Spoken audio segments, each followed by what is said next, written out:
Okay, we'll try this again. Hopefully you can hear us and see us. Oh, let's see. Says we're up and live. All right.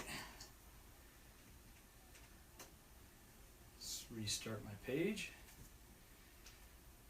There we are. Hey, it's been a myriad of problems tonight getting started, folks. It's been about broke my toe off trying to get going tonight. So it's a good thing that the show wasn't rolling earlier. Alright, I'm there. But this computer does not like it. Oh, he brings a hard drive over that's corrupt and puts it on the computer, and he wonders why the computer doesn't work now. Because it has nothing to do with what I did. Right, yeah. I think you're lying. Oh, okay. Okay, I got one shared. And I got two shared. And as soon as you quit playing around over there, we'll get doing the show tonight.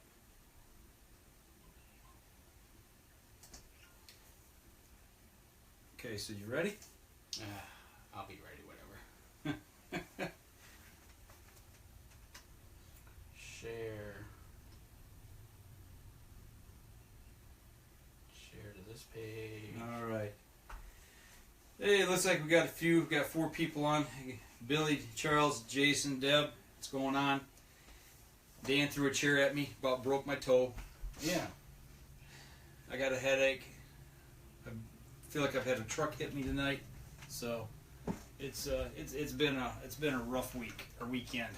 So shall we do a show tonight or what do you think? Well, since you didn't break your toe. I lost my headphones. All right. You ready? Ready as I'll ever be. I just don't get it.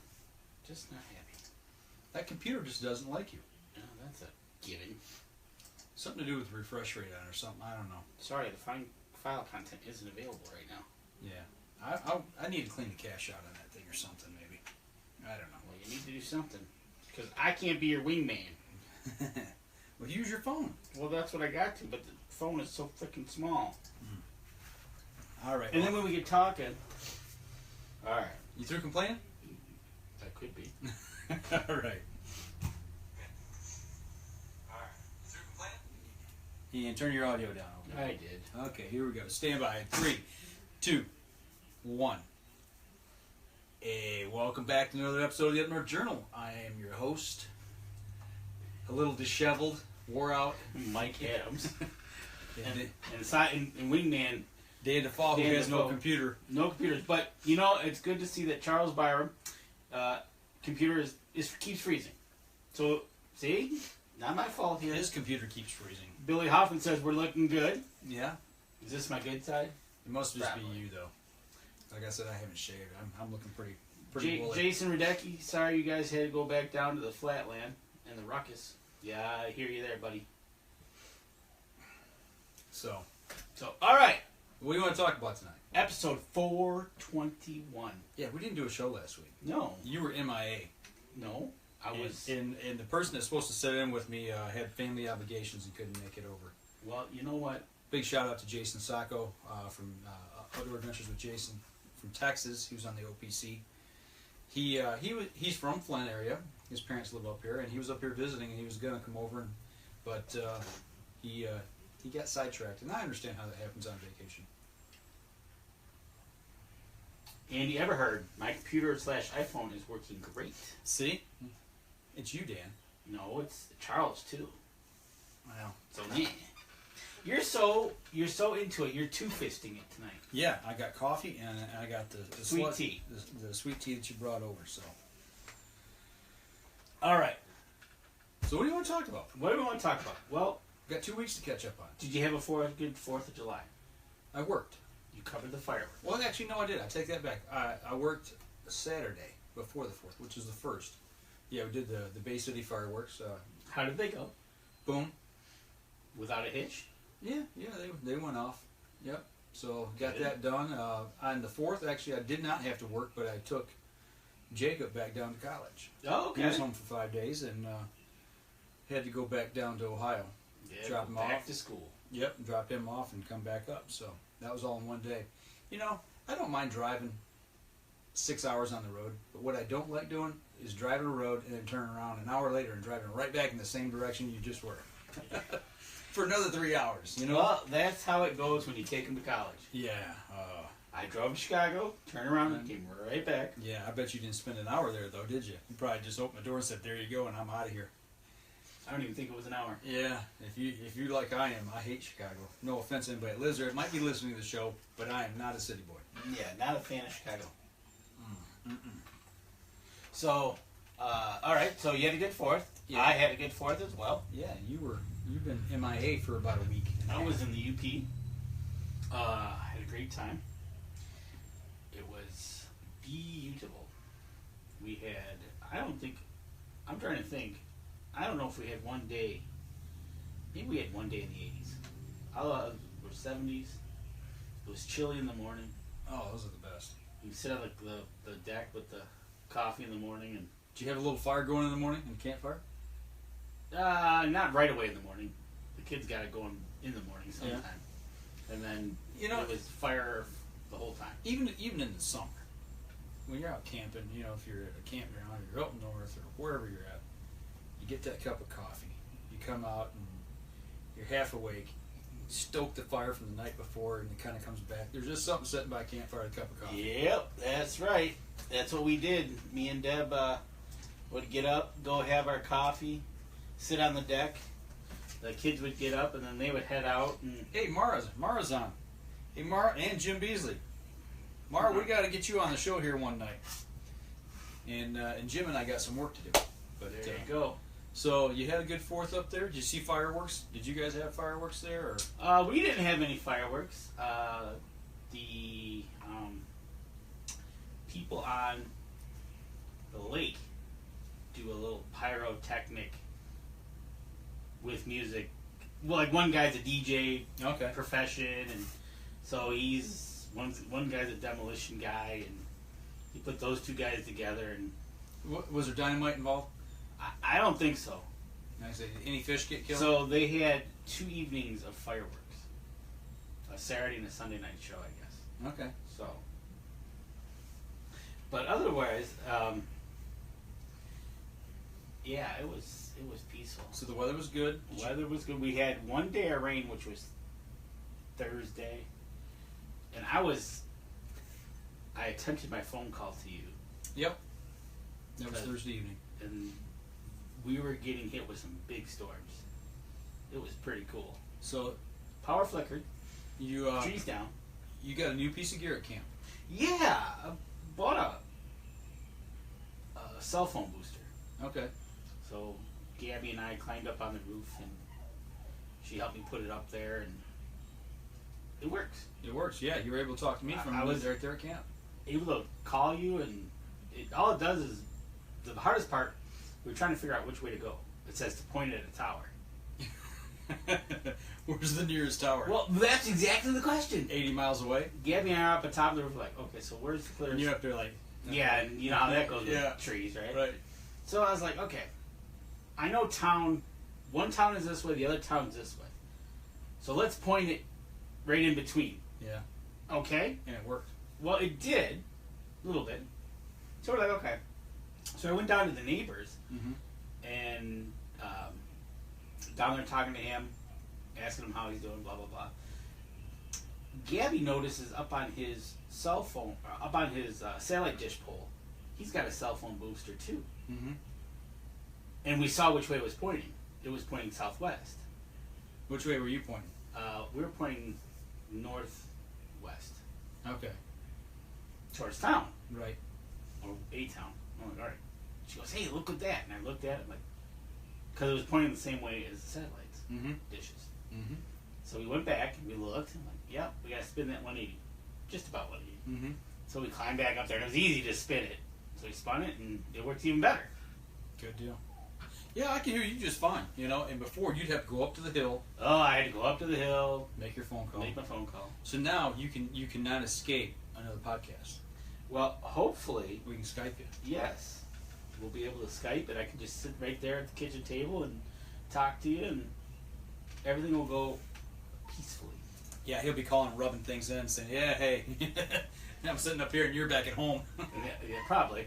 And then from there, okay, so we got that done. That's working great. I put out a couple trail cameras, kind of get some things moving. The ones you had, or did you buy new ones? No, I had the 2 Cabela's from last year. Put Okay. those out. I let them out for 2 days, and then I went and got the cards, swapped out the cards, got some bucks on camera, some bears on a bear on camera, looks like a cub. So that's good. The logging project, which was supposed to be done by July 1st, is not even close. They're Too wet? oh, I was talking July 4th morning. Mm-hmm.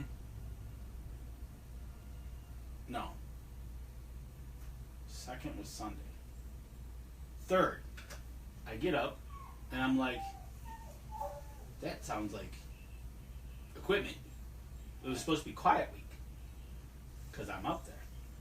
But I totally understand how the rain's been going, so I'm like, Get Plus- them in here, get it done. Plus, they're all done cutting. So they're not cutting, they're just loading. Right. So I walk out there, get my cup of coffee with Deb, and she and I walk out there, and there's a truck out there, loading the truck, and there's a bulldozer guy. So he comes walking out, and we start talking. And it was just talking with him was just excellent. And I smell a food plot getting put in. no, it was, well, that too. But anyways, talking with him, they've had like over 20 inches of rain since Mother's Day. Wow. And I can agree with that because the 140 they're having problems getting wood off of looks exactly like it was when I was up there in May. Okay. It was like Right after so the melt. yeah. So he was up there. He was bulldozing. He was basically just punching holes into the ground so water could flow into it. Mm-hmm. And so they were hoping to get going because they're having a dry spell. So July 4th morning, there was another truck out there. July 5th, there was a few trucks out there. They managed to clear off some wood, but for a little pile.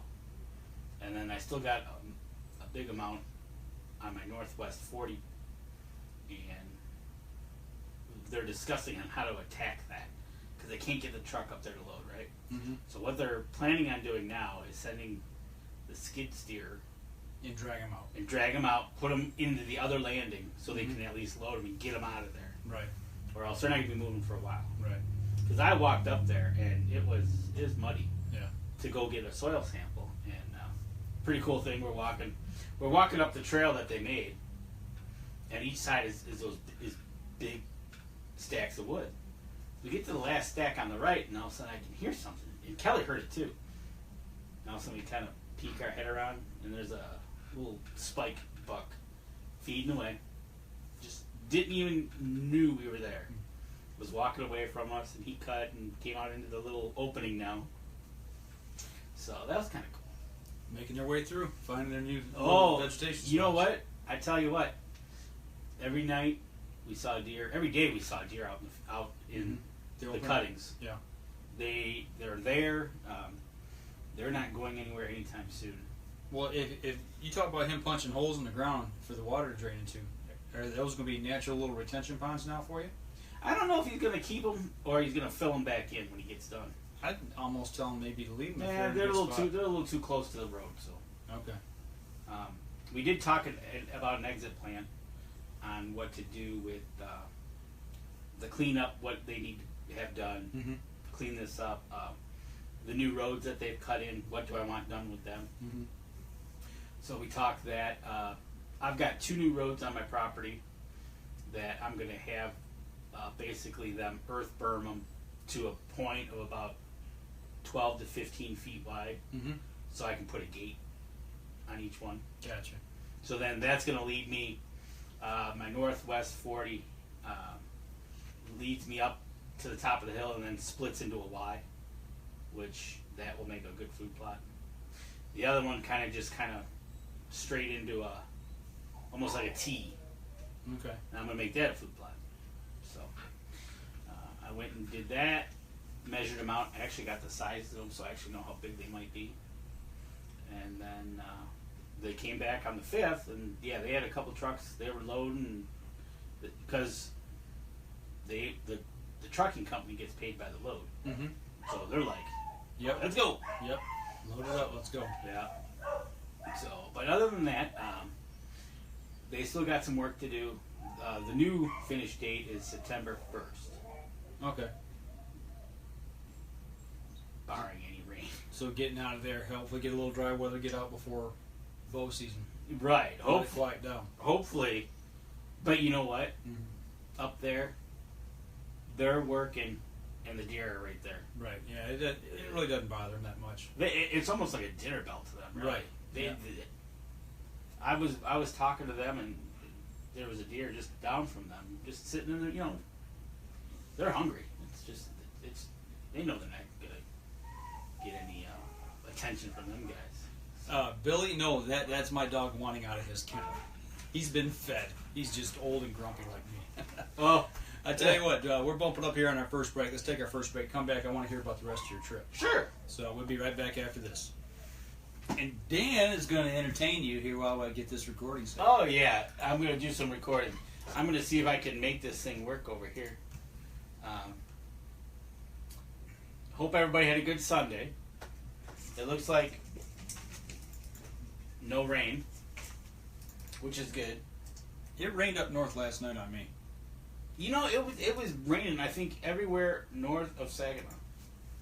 But it wasn't long. But it did rain. It wetted the ground. It got the ground pretty good and wet. Oh, that's good for your food plots, though. Oh yeah, especially after I dumped fertilizer on it. Oh, that's perfect. Okay. You ready? Yep. Okay, here we go. Stand by. 3, 2, 1. All right. All right. So we're getting the wood out of the woods. I went down another road that they created, and I noticed they had still a lot of piles in the woods. Just got too wet. Mm-hmm. So they got to go back and pull those out. Hopefully that was going to be done this week. Hopefully it doesn't rain. Right. So. Would you do any fishing while you're up there? Oh, of course we did some fishing. Wouldn't be up north if we didn't go fishing. And? So, Deb set out to go after some brook trout, her nemesis, which is on the property. Mm-hmm. And she caught 3. So, she caught a nice one. Probably the biggest one. That's probably about 8-inch one. What are you catching them on? She was catching those on I think she was using just a fly, a jig. Okay. Just a bare jig, I think. Oh, you know what? Take that back. She was using an egg. Okay. An egg on a hook. Okay. So it was just right underneath the bridge. Mm-hmm. They always hang out there. So she just dumped it in, let it float down. Hanging out under the shadows. Oh, yeah. Yep. So she was playing with those a couple days. You know, had fun with those. Headed over to the Michigami Reservoir. And like we said, they've had a lot of rain. Typically, when we go to the reservoir at this time of the year, the dock that they have where you launch your boat usually sits out a good 4 to 5 feet out of the water. Mm-hmm. Yeah, it was probably maybe 2. So there was a lot of water in the reservoir still. Water clear or muddied up because of the rains? No, it's clear. Okay. But it's just iron, so it's dark. So we headed over there. Saw a bald eagle. That's always pretty cool. Jumped in the kayaks. My daughter and Gabby went out first. We stayed on shore, fish from shore.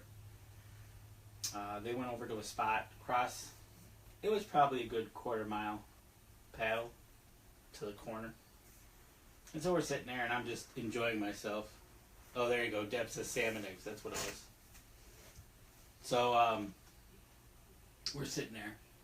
And all of a sudden, here comes Kelly. Paddling away.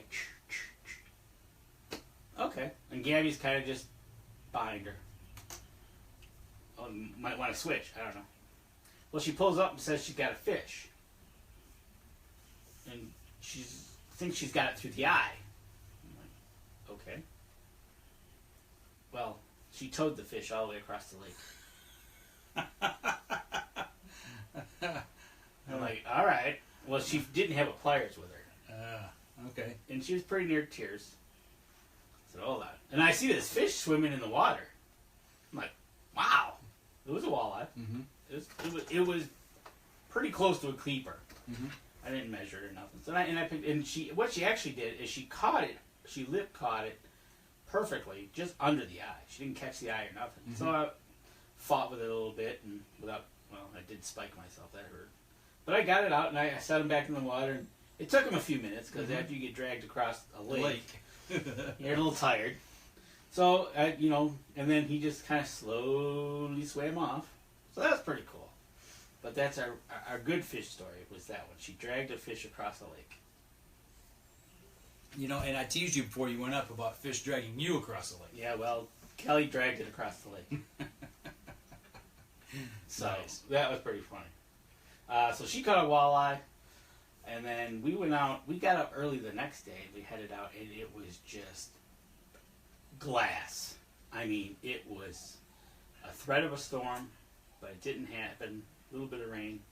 We got out there, some sprinkles, but it was glass in the beginning. I ended up catching 2 walleye, just casting. Nice.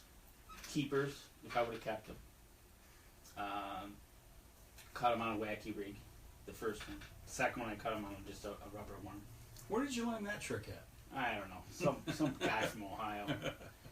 Tell you. But that was fun catching those two, because I was using ultralight, so the rod's just like bending over. And I was getting taken around in a little bit in the kayak. You know how that goes.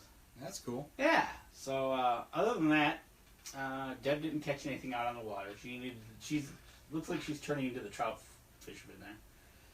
I bet she would like wade in streams. Okay, so we had that discussion. Okay. So she said it looks like waders are in our future. Okay. So hopefully next spring we need to plan a trip and go trout fishing. And I got the places we can go. Yes, you do. And what that plays into part 2 of that, I said, okay, because Kelly and Gabby, it got warm up there. It wasn't hot, it was warm. So they decided to walk down the stream. So Kelly strapped on the action camera to her leg and went walking down the trout stream with the action camera. Got some good shots of underwater. It was kind of cool. So then they turned around and they came back.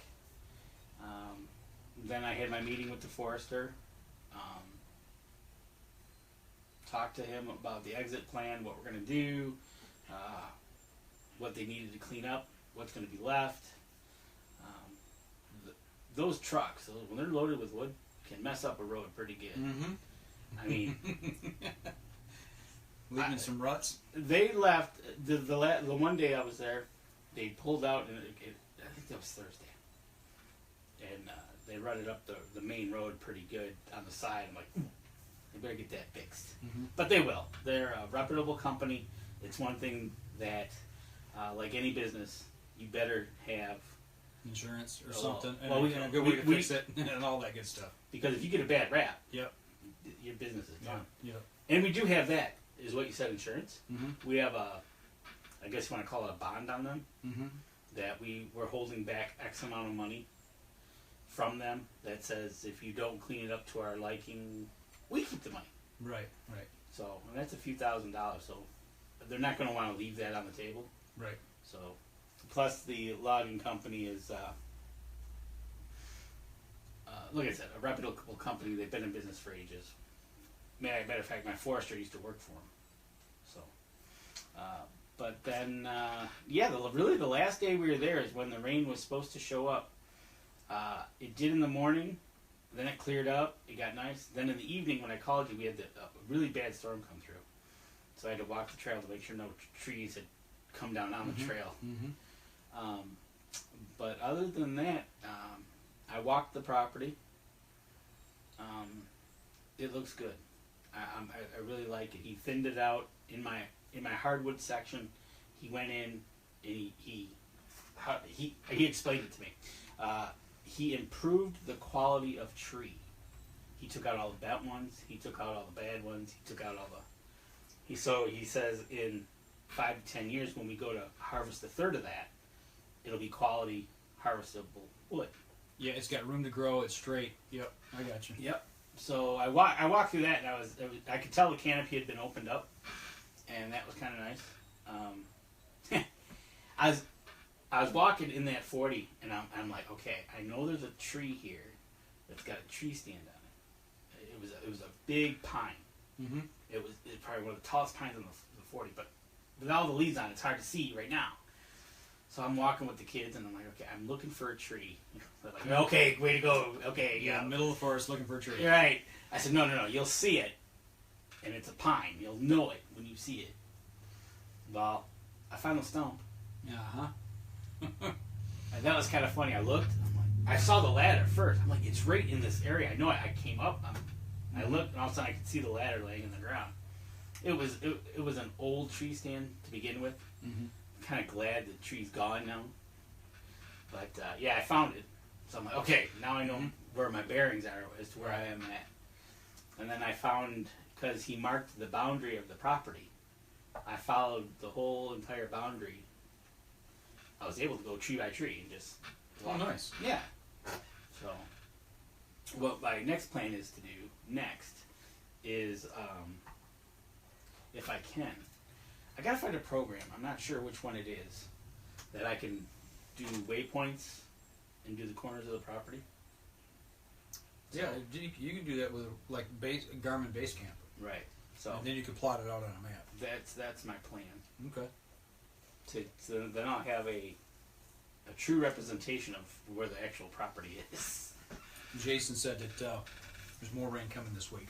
Yeah, that's what we're hearing. It's supposed to be hot down here, but I don't know about Yeah. up there. It just seems like the whole UP's been getting slammed. And So a good trip. oh, You ready to go back to work? no. I didn't think so. Well, it is what it is. We have to work to. Be able to get away. Yeah. You know what was nice to see? We left Friday morning, and it wasn't too busy. I heard there was a bad accident after we got through Bay City, but it was nice to see when I got up to the gas stations at the bridge. We had to wait in line. It was just packed. The people coming over the bridge, there was a line at the toll booth.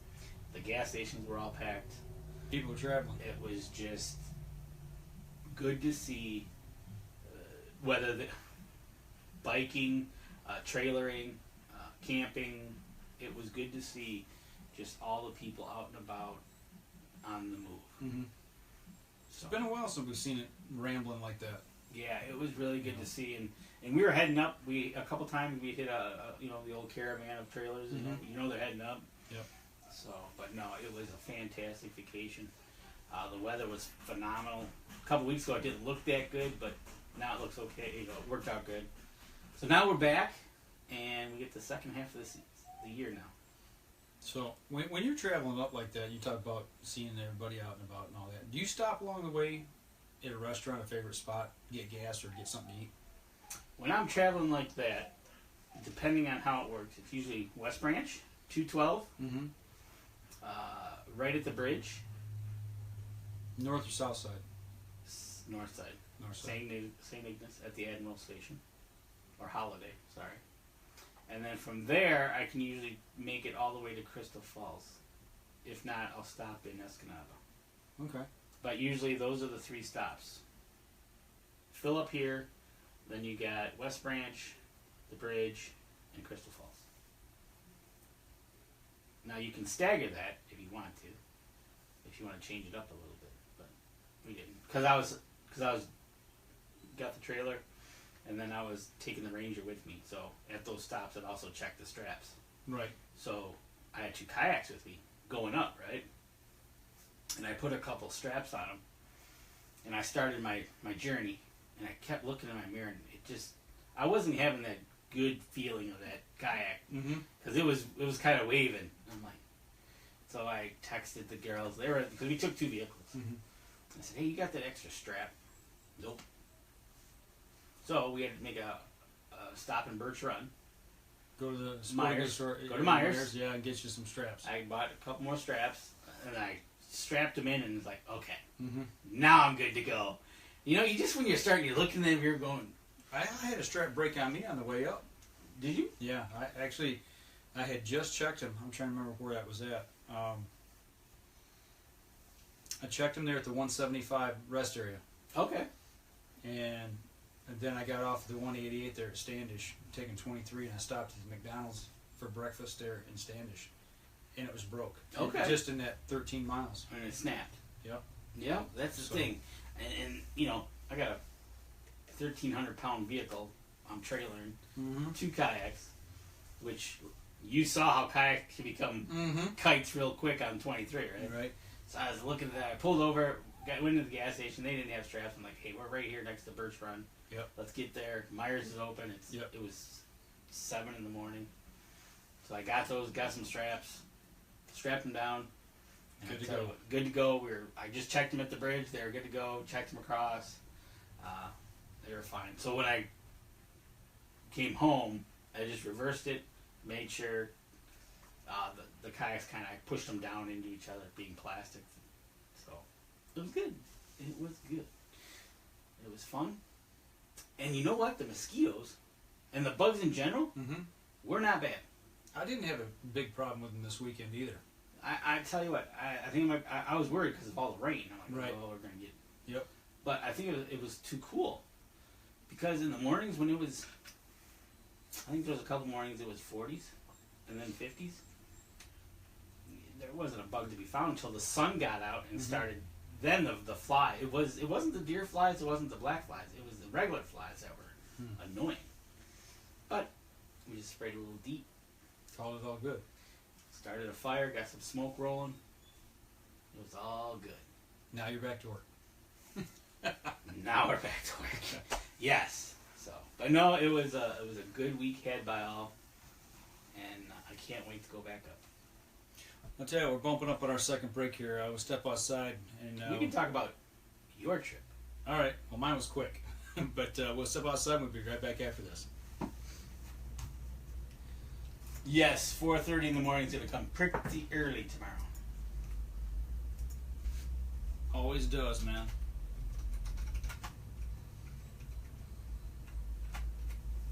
Alrighty. See what we got. What do we got? Nothing else on. Nope. Alright, here we go.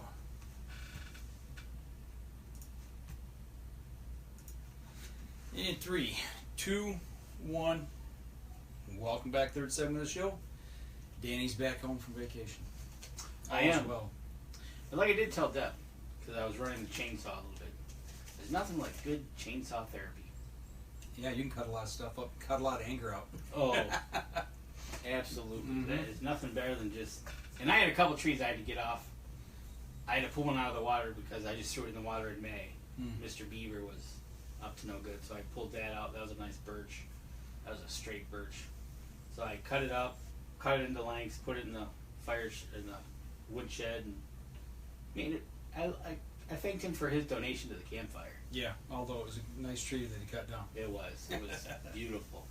But other than that, yeah, you can. There's a lot. And then that was another thing I kind of want to do, is every time I'm up there, maybe, because all you gotta do is walk like 10 feet, and you've got actually good firewood. Right. That they don't use. It's right.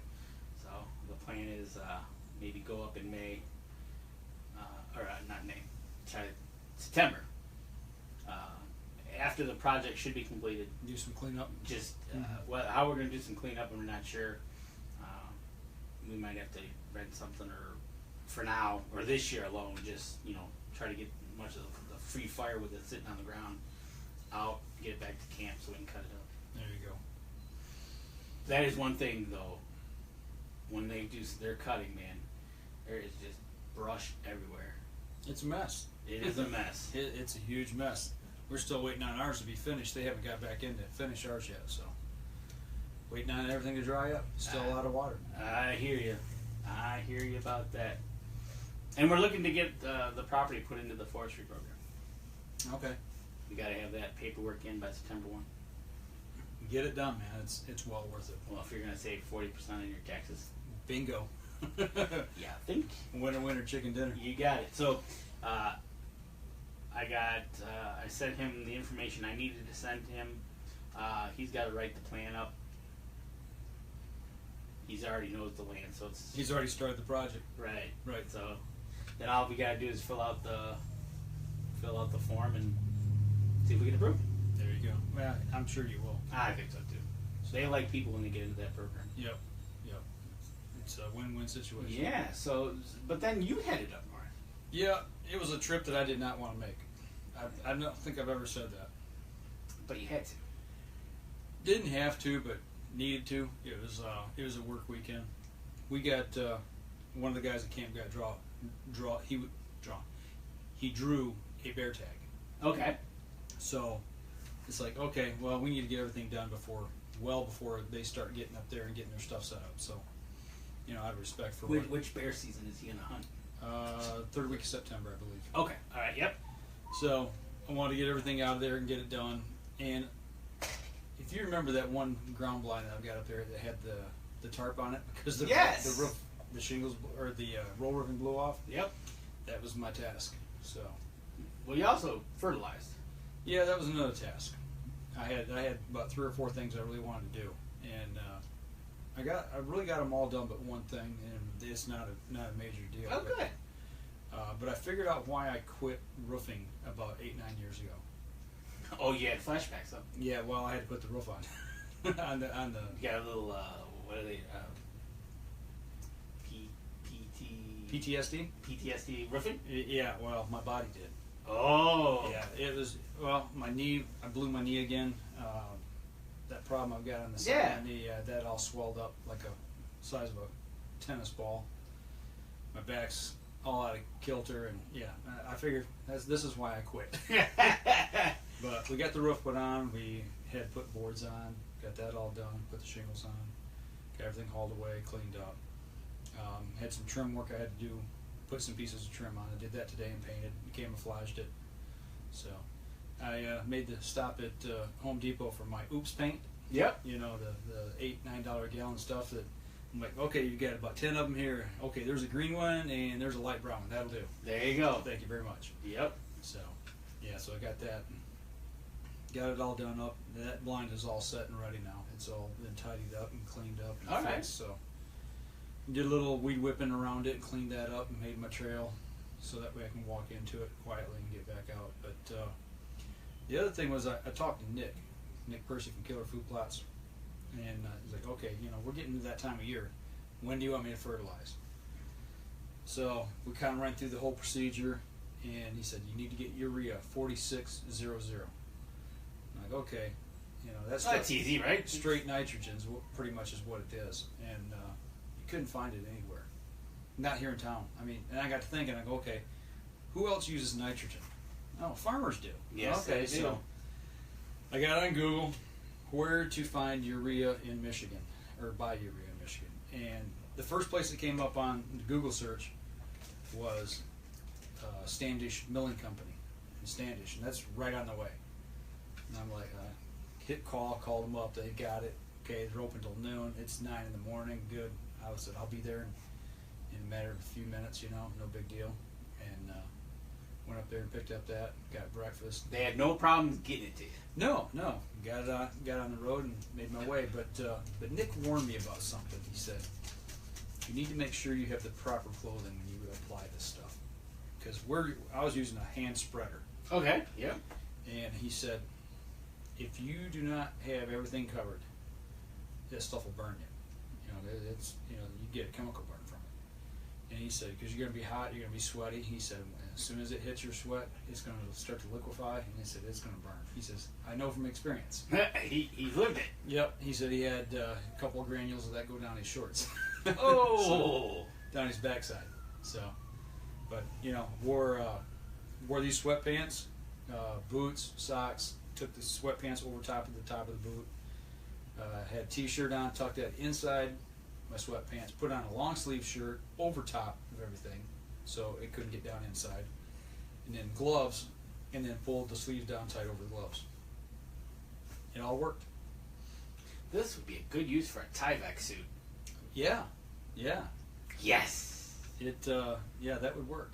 But Yeah, it's nasty stuff. I guess so. If it produces chemical burns, yeah, it's nasty stuff. Yeah. Well, we used to use it when we were roofing houses. Speaking of roofing, in the winter we'd break ice dams with it. We'd take it and put it in a little cup and toss it on. Oh. And you could hear it starting to crack and pop the ice immediately. That stuff does wonders on ice. Yeah. So, but yeah, I got the Border Patrol all fertilized. Got that all done, and was that you were after to fertilize the Border Patrol only? Yeah, pretty much. Yep. Did you do the rest of the field? No. Oh, okay. No, So he said just let that go right now. The buckwheat's 4 foot tall easily. It's phenomenal. The amount of water we've had up there, the deer can't keep up with the field. I got the growth cage up, and the growth cage is not much higher than the field. Oh, good. Yeah, I mean everything is green. It's growing like crazy. The Border Patrol in some places is up to 4 foot high already. You know, if you take the leaf and hold it up, yeah, it's 4 foot in a lot of places. You just think that's going to get to 7, 8, 9 feet here. Yeah. In a couple of months. Well, he said you put this nitrogen on it. He said that you'll almost hear it growing. So, and the thing that was great, you know, I put that out, and then we got rain that night. So, you know, started breaking it down, getting it in the soil where it needed to be. You woke to the sounds of grass growing. Yeah, pretty much. Yeah, but you know that's one of the things, you know, like that stuff. Knowing, you know, being forewarned. That's why having Nick as a resource is just, you know, he's lived it. Yep. Pretty much. We're gonna have him on the show here. Hopefully by the end of the month, he wants to come on and start talking about. Yeah, because it's food like plot season. Exactly what you're talking about. It's going to be about that time thinking fall food plots. Yeah.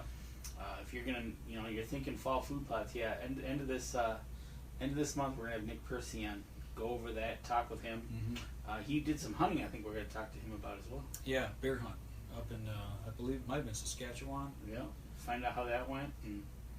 But yeah, I got everything pretty much done. Pulled my trail cam photos. Not really excited about what I'm seeing. Not seeing any shooter bucks at all so far. Not a one. I've seen a couple scrub bucks. Now, typically, have you seen something at this point in time? Oh yeah. But you haven't. Yeah, I've got pictures from 2 or 3 years ago of 3 bucks that were just phenomenal. You know, they had already had a lot of bone growth already. I mean, you could tell they were going to be shooter bucks. But I didn't see. There might have been one that may have been a 2.5-year-old, but I just don't think so. I think they're. It's gonna be a good year for you. Yeah, I don't know. We'll see. See, think about that. The years that you did, you didn't get nothing. Yeah, but now you're not seeing it. We didn't see any last year on camera either, though. Right. Night Train showed up late in the season, so. One thing that did concern me, I still saw some does that were into late June, middle of June, that were still pregnant. So that was second rut fawn drops. And the only saving grace that might come of that this year is I only picked up 1 fawn on trail cam. We found a lot of fawns already that have been hit by predators. You know, what little bit was left. Seen a lot of coyotes on camera, seen bobcat on camera, seen a few bears on camera. All the fun predators of the area. Yeah, and you know, bobcats are controlled by how many you can take. You know, with that regulation here in Michigan, and bears the same way. Right. You know, the only thing we can smack are the coyotes. So I don't know, man. It's going to be an interesting year as we head into the fall season, because you know it's always you get that build up. I got that bear on camera myself. We did see overall for the week we did see a lot of fawns, a lot of fawn prints. So that was a plus. Like you said, we had this doe come in, really black face. She was just huge, and I thought she was literally pregnant. I'm like, oh my gosh, she's pregnant. Well, she showed up on camera and she's got 2 fawns with her. She's just that big. She's just big fawn. I was like, or deer, just big doe. So, but no, it just. Yeah, we got a lot of little deer up there. A lot of young deer. But last year we had a lot of fawns. Yeah, we had a lot of fawns. But the ones I'm seeing that's got me concerned, there's some that they look like fawns do in September normally, but we're seeing them now on trail camera. They're not this year's fawns, obviously. They're probably like a 3rd rut Right. You know, a third breeding cycle drop. You know, and they made it through the winter, but man, they're little. They're little deer. They're almost like short deer. Yeah, they're runts. Yep. Runts of the litter. They're we got at my house. We got two that are kind of like that, but I don't think they were that late of a. They're just like runts. It's like you can tell who they are. It's like but it'll be interesting. You're not seeing them now, but you think that's because of the forestry project, or you think maybe I think it's predation. A lot of it's predation. I don't think it's really the forestry project because, you know, typically when we're cutting, like you said, deer coming in, they're feeding. It doesn't bother them that much. You know, could it be, you know, human presence? I don't know. I can't lay my finger on it. So. Well, you got the cameras out, so hopefully as we get into the the peak of the summer here in July, August. Yeah. And then we'll switch it over, and I think you'll see a change. I hope in September we're starting to see some stuff that's going to, you know, pique my curiosity. I need to move some cameras around once I kind of figure out where they're running, you know, and maybe that's what I need to do. Maybe I need to take some cameras. Cause I'm really concentrating cameras in 2 areas. Right. You know, I got 3 areas really. I've got 2 of them pretty tight together in one spot up on the Oak Ridge, and then I got 4 cameras together down on the field, just because we're trying to see how this field is growing. Oh, okay. You know, and watching that and what's going on in the field. So, speaking of, you just said Oak Ridge, but did you talk about having plans of fertilizing the oaks? Yes, we were, but we're not going to now because of the oak wilt. Oh, yeah. We're not going to waste. I'm not going to waste the money on it. I talked to my forester, and I asked him, said, "Do we have oak wilt in the area?" He says, "Yes, we have it here." So I'm like, "Oh, okay." So something to keep an eye on. Yep, exactly. They're not going to do anything with ours until after the season, the growing season, which would be late, probably. I don't know if it's going to be in August or September, maybe even after deer season. And the reason being is the red oaks. Once you cut a live red oak tree, even if it's got disease, but once you cut it, it's going to stump sprout. Yes. So we're trying to wait till that growing season's done, and then cut them, and then put the herbicide on them. And kill them. I tell you what, that was one good thing I did see. I could the stumps that I had seen some stumps that they had new. You know, it was already probably a foot tall on some of them, regrowing. So was that on your popple or is it both? It was on maples. And maples were oaks. There was an area there that just had maples everywhere, which was kind of cool. It's like wow. The popples, Brock said, you cut one popple, you get like 1,000, 1,500 sprouts from that one. Wow. And he says, don't be surprised if on average now you'll see, after this year, you'll see probably about 3 feet of growth a year. Okay. I'm like, all right. Nice. Yeah. So, but I think your area, now this is going to be interesting because you're going to have a bear hunter there. And you're going to be knowing where he's at. So I wonder if that presence is going to kind of get the deer to move a little bit for you to get them on the trail cameras. I don't know. It'd be interesting to see what happens. I think so. I think just right now, because like in my backyard, I got deer that it's hot. They're just laying down. It's just they come in, they lay down, they don't go far away. They just the flies are bad for them. But other than that, they're not traveling if they don't have to. Even though they got this. I didn't see a lot of deer movement. But then again, I was only in one spot. I was working on the blind, and I worked on the blind all day Saturday. I got there at 11:30, and I was working from 11:30 till probably 8:30, 9 o'clock. Right. So it. I wasn't out. Obviously, with all that beating and banging and all that kind of stuff going on, there was not going to be any deer nearby. So.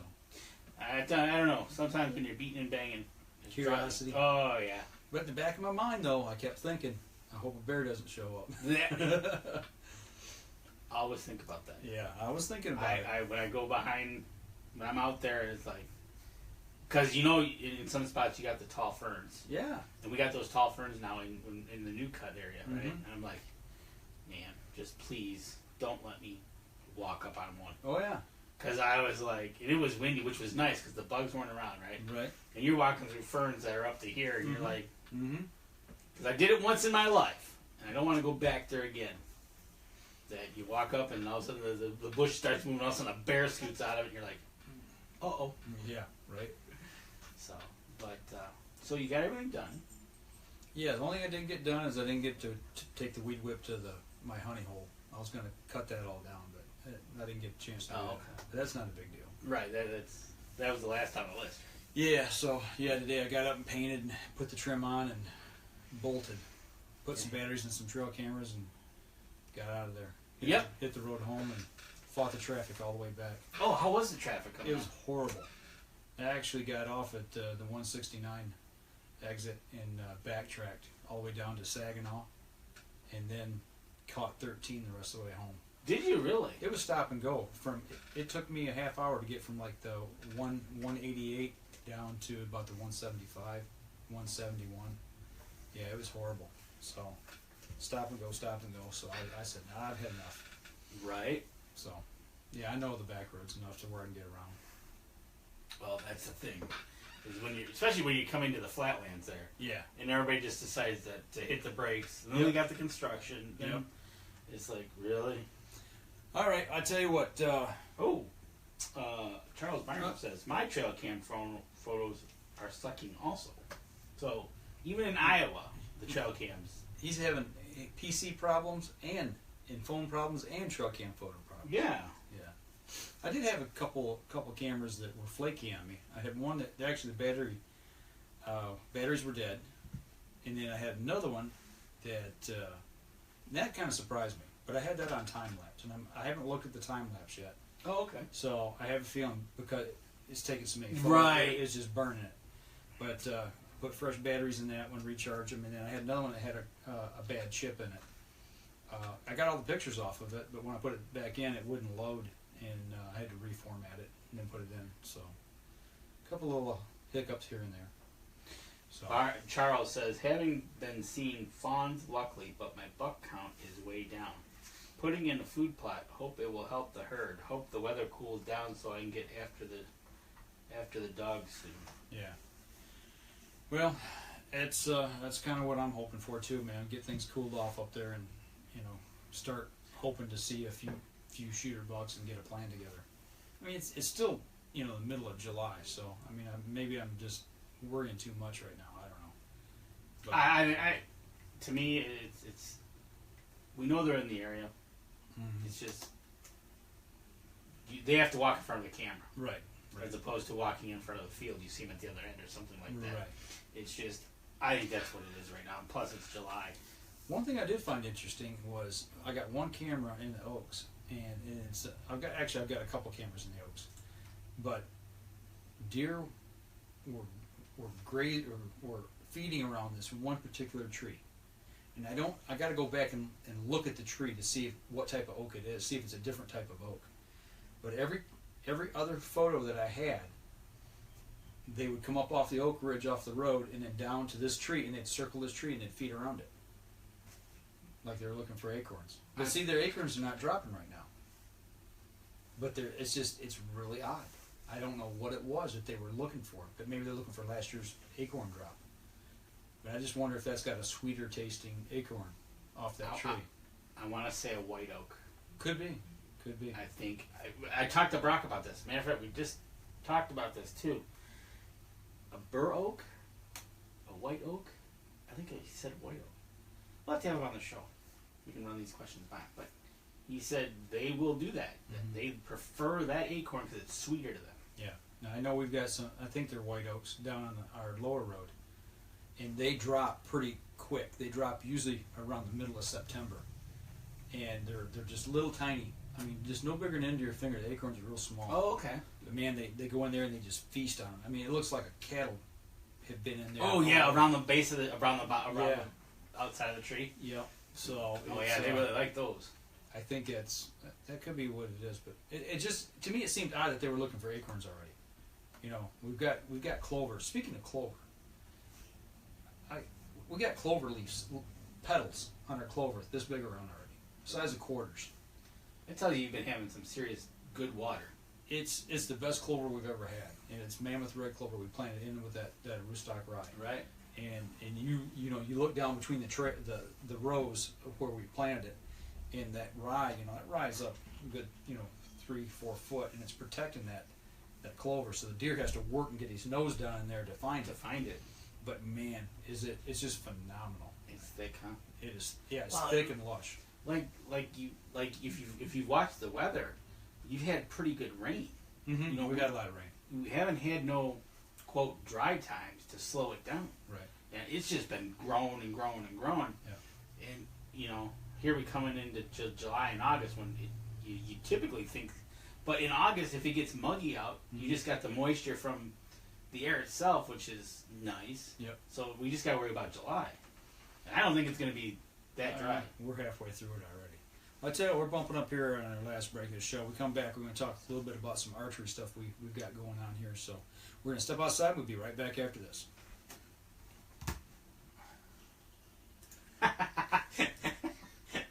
Thanks, Jason. What's that? Jason loves autocorrect as well. Wedding had any acorns here last year. WW didn't. We. People Nice. around here say the acorns seem to produce like every 3 years. They produce a bumper crop. That that could be a possibility. That there's cyclical. Well, I do know. Actually, we'll come back at it right out in a break here. 3, 2, 1. A last segment of the show. We just got a comment here in the break. Several comments with autocorrect. Yeah. We were talking about the white oaks. Yes. And Jason Radecki made a comment. Yeah, and he says that the people up by him, because he's in Luzerne, say that the acorns seem to produce like every 3 years. Every 3 years they produce a bumper crop. So you get, a little low, and then all of a sudden, boom. Another tree that does that's cyclical within 2 or 3 years is a black walnut tree. The one I got in my backyard. Oh, okay. Back when I was trapping, that was 3 or 4 years there. We would use the black walnut and would boil them. Oh yeah. And dye our traps. But we'd get a bumper crop, and I'd gather them all up and put them in a Ziploc bag and freeze them. That way I'd have trap dye for the next year, because the next year the tree wouldn't produce. Okay. So the trees, there are trees that produce their fruit or nuts every other year or every third year. Right. They do a little bit, then they have a bumper crop, and a little... Actually, our black walnut tree won't even produce after they drop their big crop of them. The next year, there's nothing. This year, we've got just a little bit. Okay. So last year, it didn't produce last year. The year before is when we had the bumper crop. Okay, so probably next year, you'll probably run into a bumper crop. Yep. Our dogs, they would love to get them and chew on them, and they come in, they'd have black all around their fur, on their muzzle. They're eating those things, man. You gotta love dogs. Trying to crack the nut inside, which they couldn't do, but... You're right. But yeah, we use the tannins in that husk. We boil it out, and the water turns like just a black, nasty. If you get that stuff on you, if you're dipping traps and you get it on your hand, that tannin will not come out for 2 or 3 weeks. Really? Oh, it's nasty. I remember you doing that. I think you did some video of that. Maybe you did, or maybe we were just talking about it. But yeah, so you just boil it out, huh? Yeah. You just throw them all in. All in. Yeah. Or you can take and crush them. You can take a hammer and crush the husk off of them, and then just freeze the husks. So Okay. you don't have the nut inside the shell. It's super hard. Yeah. But yeah. So cool. Yep. So then you got back here, and now we're doing the show. Yeah, back home. There you go. Ready for another week. Ready for next weekend. Ready for another week of you've been shooting the bow. Yep. How's it going? You've been doing a little video diary of how it's going. Yeah, I've been shooting the Evolve. Man, I love that bow. And I say that every year. The last 3 bows I've had from PSE are just, they're freaking lights out. Just, the DNA, the Decree, and now the Evolve is just, I put any of those 3 in my hand right now and go out and hunt and feel confident. Agreed. It's I can't say enough. And actually, I'm shooting it with 80% let off. I got to take it over to Jim, and I'm going to have him probably back it off. Or maybe next weekend when we see Dan Yasa at the Toledo shoot, I may have him back it down to 90. Right. After the shoot. Because I've been practicing at 80. Yes, and so it's just one of those things. I tell you what, I was shooting. I'll probably shoot again. I didn't take it up north with me because I had a little bit of space issues. Not enough space to take it. Right. I was like, wow, we're really packed here. I would have taken mine, but I didn't have enough time to shoot. Yeah, you didn't have enough time. You were working by 8:30 at night. So yeah, and it's one of them deals. It's you rush, but this week I'm gonna spend some time and step back to. I shot 20, 30, 40. I'm gonna step back to 50 this week at that G5 sight that I got. That older one. It's got the tape mark on it for the floater.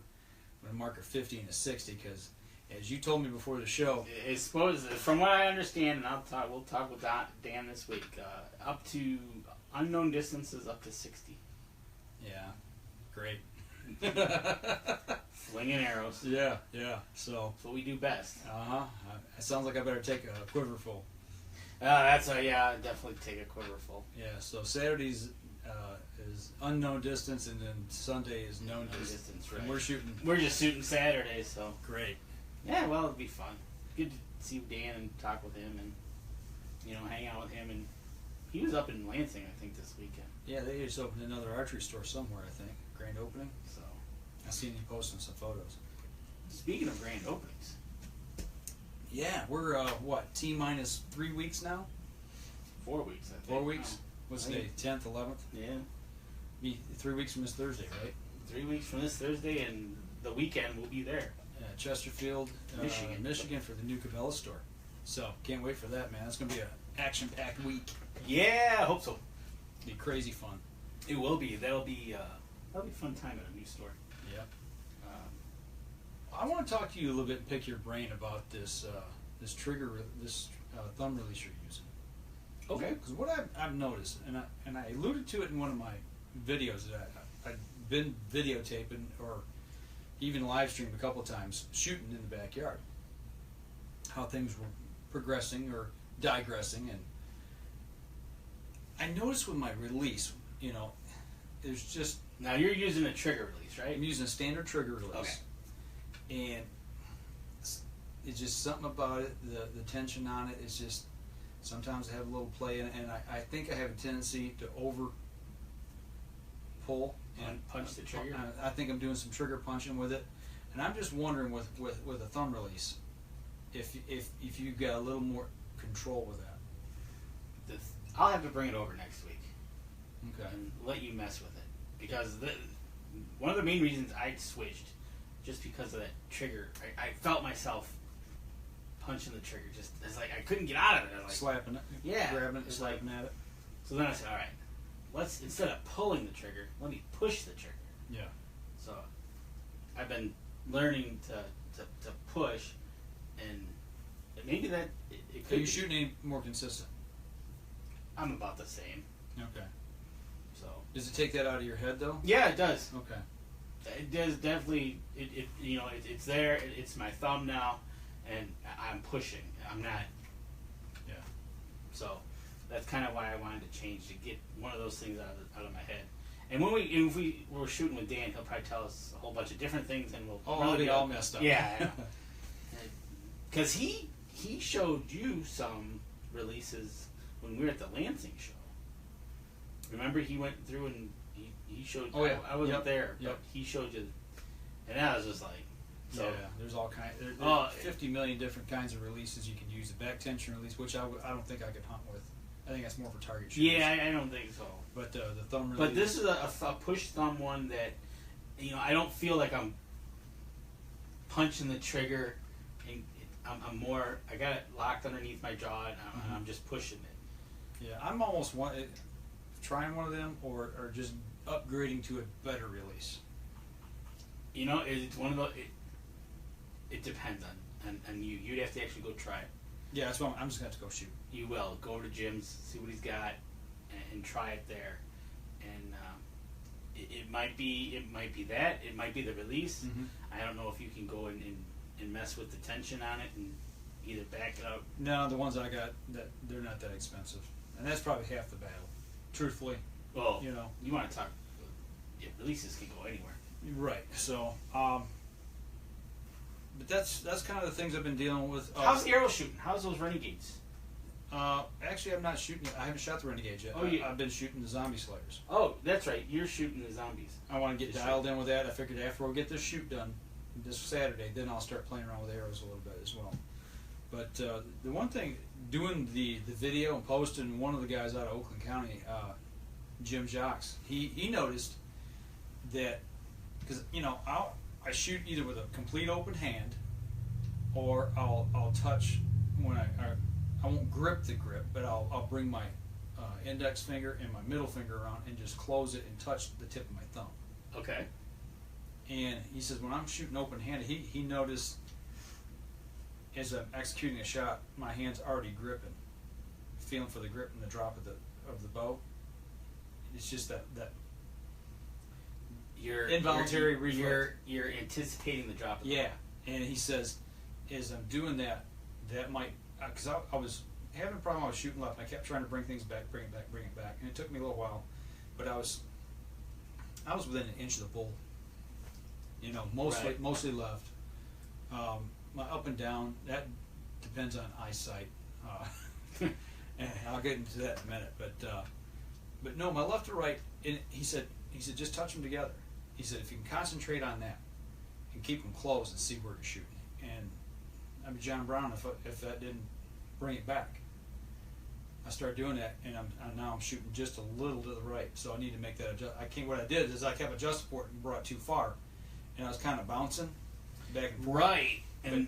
But I did that, and I shot 3 rounds, and they're all shooting pretty consistent. That's one of my biggest flaws that I have is I'll shoot 2 good arrows, and then the 3rd arrow is like, Oh yeah. like, oh. Yeah. It's like, it just bugs me.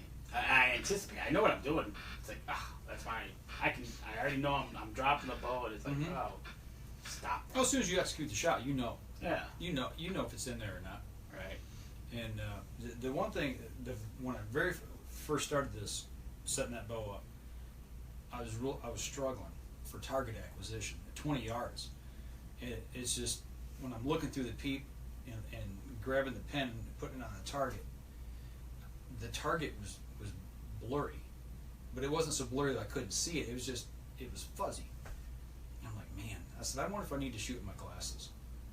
And I've always hated, I never wanted to shoot with glasses because when I turn and I lock in, you know, your head's turned again, and you're looking down that string through the peep sight, and I can see the silver in the frame, and it got in the way. So I had to keep making sure I had my glasses pushed back on my face as tight as I could get them, because I got small frames, and that's what it was. As soon as I put them on, I'm like, bang, hallelujah, I can see. Let me tell you from experience about a guy that I'll probably have to get glasses again, but I did have glasses.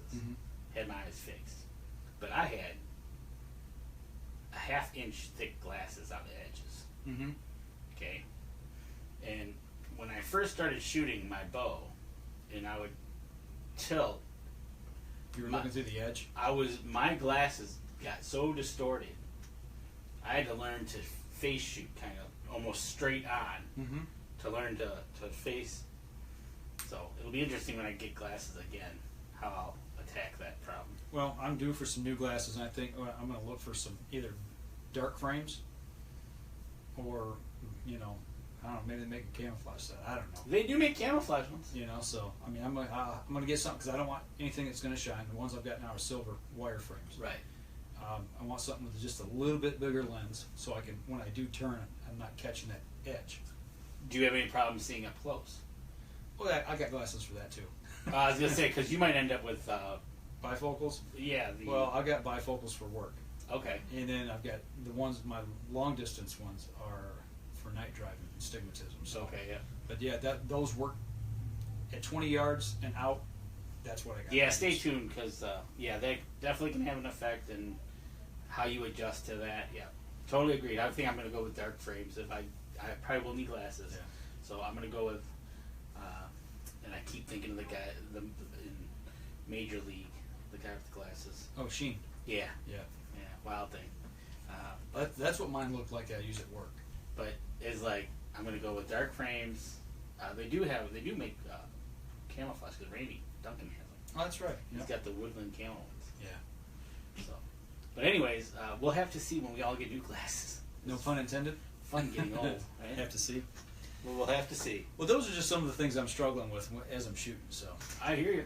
it's The struggle's real. Yeah, it is. Especially when you're getting out 40. I mean, that target, and then if it's a little dark, it's like, oh my god. Well, my pen covers up the dot at 40. Mm-hmm. You know, and it's and then trying to hold on the shot and then getting target panic. That's part of the problem. I've noticed I shoot better when I pull up. I get in my anchor and then I grab the target and then bang, I pull the trigger. Instead of trying to wait for it to float and steady down, because you just can't do it. We're doing a show here, and Charles Barham says, "Have a great night, all. Running out of daylight, off to do the daily scout." Must be nice. Yeah. Anyways, what I'm learning to do, I think I'm trying not so much to stay on target.